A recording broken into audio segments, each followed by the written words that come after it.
As the Senate Judiciary Committee prepares for a public hearing with Brett Kavanaugh and his accuser, many have been reminded of a very similar controversy almost 3 decades ago.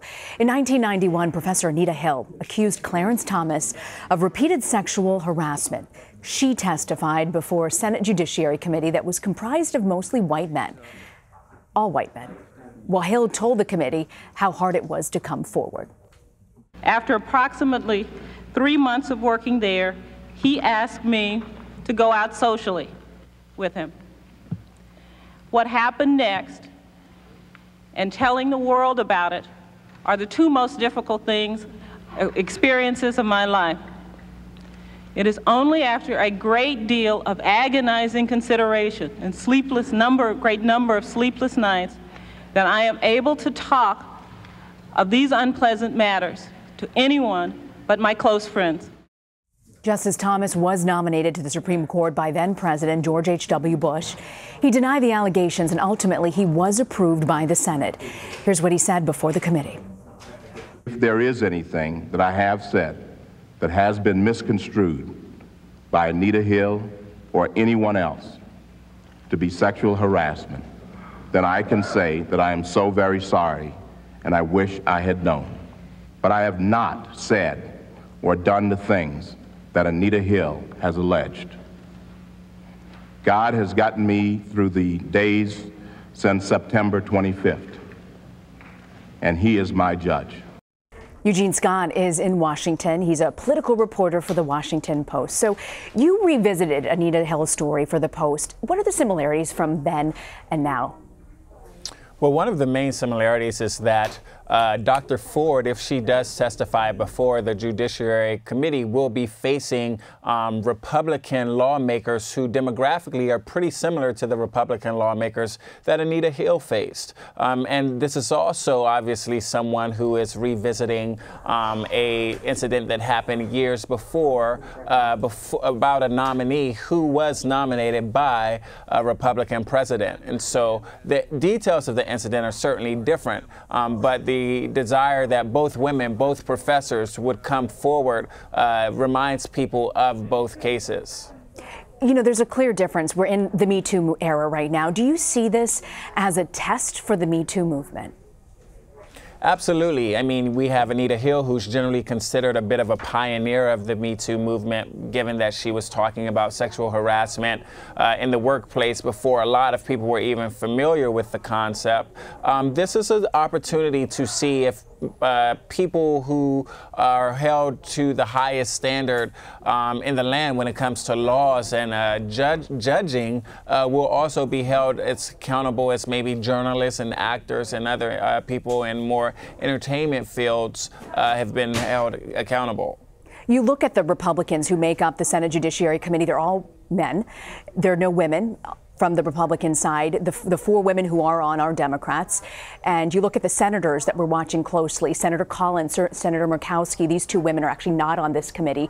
Are there any lessons that the senators should take away from Anita Hill's story and how they approach Monday's hearing?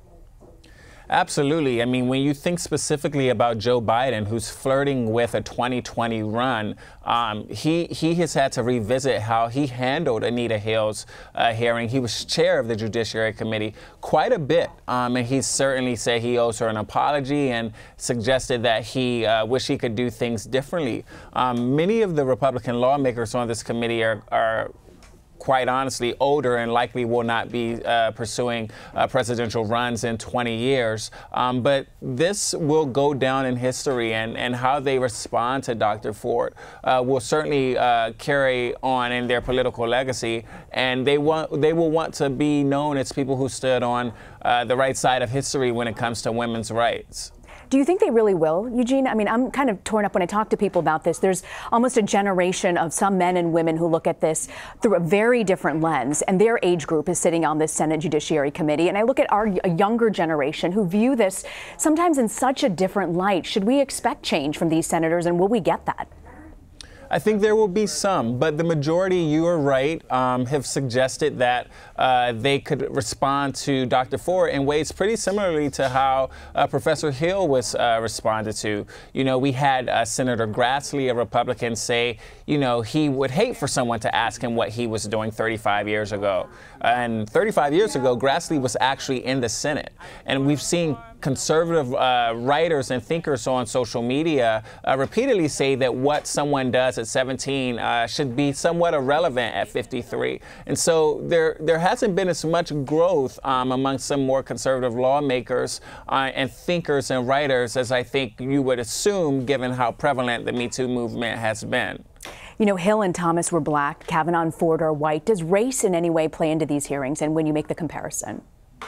I think race plays into the hearings when you look at the Democrats. The Democratic side on the committee is more diverse. And when you look at some of the stats related to sexual harassment and abuse among some people of color, it's more prevalent. So I think we could possibly see a level of sympathy and concern coming from Democratic lawmakers of color that we did not see coming from Democratic lawmakers when Anita Hill was testifying. When you look at this through a political lens, whether Kavanaugh is confirmed or not, we expect this issue to impact how people vote in elections in November?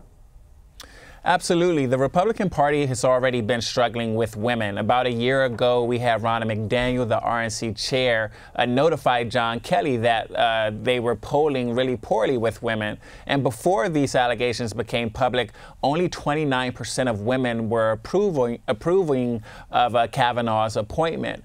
And so I think a lot of women who maybe got on the Trump train in 2016, but have since gotten off or are considering getting off, will be paying attention to this, because what we see when we have these high-profile sexual assault allegations come forward is a lot of women who aren't in the public eye begin to revisit their own personal stories and talk with other women about how common these situations are. And so I think this, quite frankly, could actually be a hot-button issue for people when they head to the polls, how lawmakers respond to the issue related to sexual harassment and assault. There's going to be so much to dissect in November as well. Eugene Scott, I want to thank you so much for your article in the Washington Post and for joining us on CBSN. Thanks for having me.